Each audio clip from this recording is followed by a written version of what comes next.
And here's the third element, catch up. I've been kind of obsessed with this c6 pawn for the whole game, basing the whole strategy of bishop b5 from early on doubling the opponent's pawns and exploiting, c6 in particular. But it's still difficult in this position to exploit it because, say knight e4 doesn't look that harmful for my opponent. Knight takes, maybe queen g4, and it's not clear.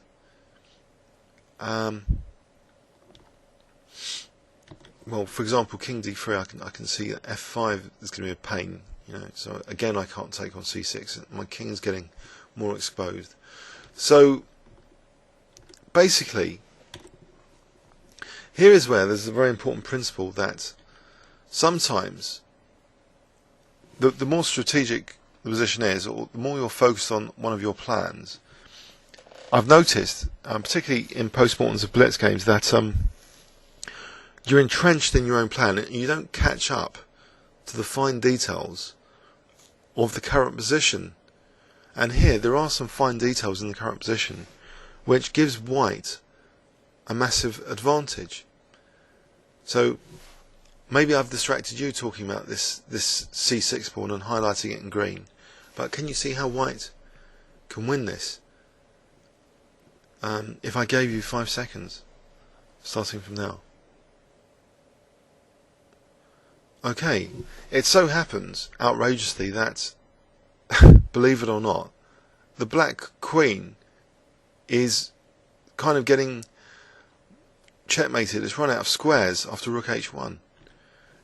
Black has to sack a piece after queen f5, e4. Where is the black queen going? Because after this e4, look, it can't go to g5 because of the bishop. It can't go to a5, b5 because of the knight. There's no squares for it. There's no squares for the black queen. He has to actually sack his knight. I was thinking, should I actually prepare this queen entrapment by playing e4 first? But then I thought, well, if he's seen it, he could play actually e5. And, so it's providing an escape for his queen.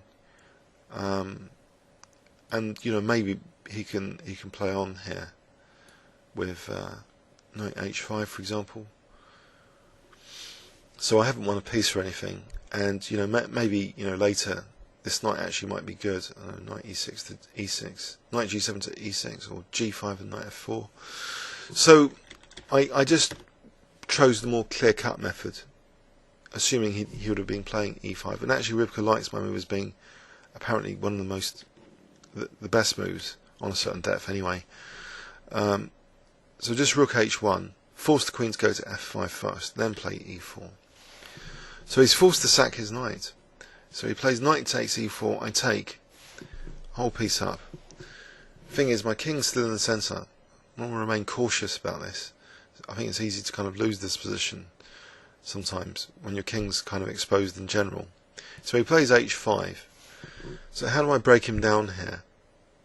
Well, I play queen c4, further centralising the queen. Seems an all-purpose good move. He plays king e8. Now I play knight g3. And after queen f6 I play another greedy looking move. Try and win another pawn. I play bishop a5. I want to try and win the c6 pawn. He obliges. King f8. Now, computer greed last night indicating bishop takes c7.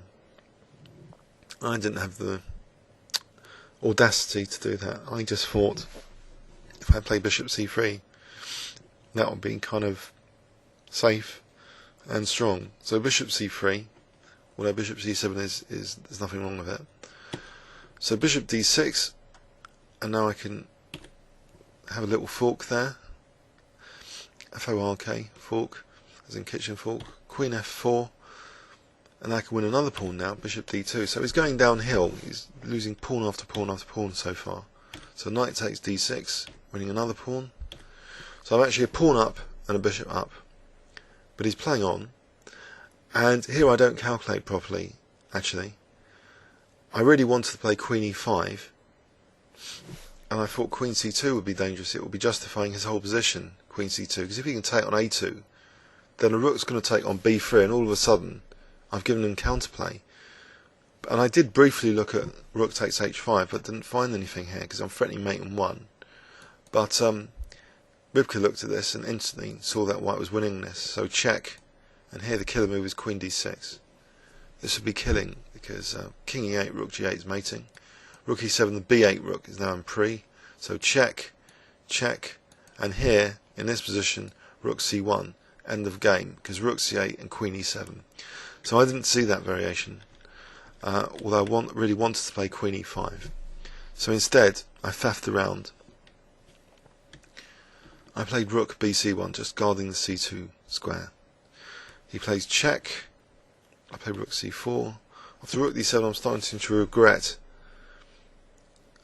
Actually, in all honesty, I'm starting to regret earlier when I didn't play the trappy move e4 to try and win his horrible queen. But you know, what I played was a way of winning a piece and was objectively perhaps best. It's just in this moment, not seeing the invitation for queen c2 was kind of deadly for the black king. That's the real mess that I've made so far. Still, I'm up here a whole bishop. No need to panic. So queen c5, queen a6. Now I play a4, tempting him for rook takes b3, because then I could exchange queens with queen c8 and simplify my task. Outside passed pawn should be enough. Bishop up as well. So rook bd8 keeps his rooks on the board, keeps the queens on the board. Bishop e3. Now he plays rook d5. So I play queen c6, queen a7, and now I play rook g1 with the idea of rook takes g6, which he invited me to play now very soon. He plays first queen b8, so he's eyeing b3 and also h2, and then he plays after b4 this very provocative rook queen h2. And in this league, once you reach move 35, we're on move 39 now, it's actually 7 moves in 15, and if the game isn't finished by the end of the night in Hearts League, you have the choice of either adjourning or adjudicating. And to be honest, I didn't need to play any more moves because it was approaching, time where, you put your move into an envelope. So I didn't need to take this risk. So he had provoked me psychologically, and I was aware that he was provoking me psychologically with this move, queen h2. We both discussed this after the game, that he was encouraging me, literally, to play rook takes g6 here, which is what I did, because it seems to dismantle the black king position. F takes g, queen takes e6, but I'd miscalculated here, unfortunately, and to my horror, and I was really thinking, why did I take this risk? Why? So king h8, despite all the bias removal strategies, I'm still tempted into something potentially which I didn't need to play.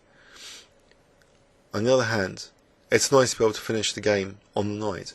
So check, king g8. So if he plays king h7, I'll get what I wanted and what I calculated, which was check, and now this decisive, what I thought was decisive, rook c7.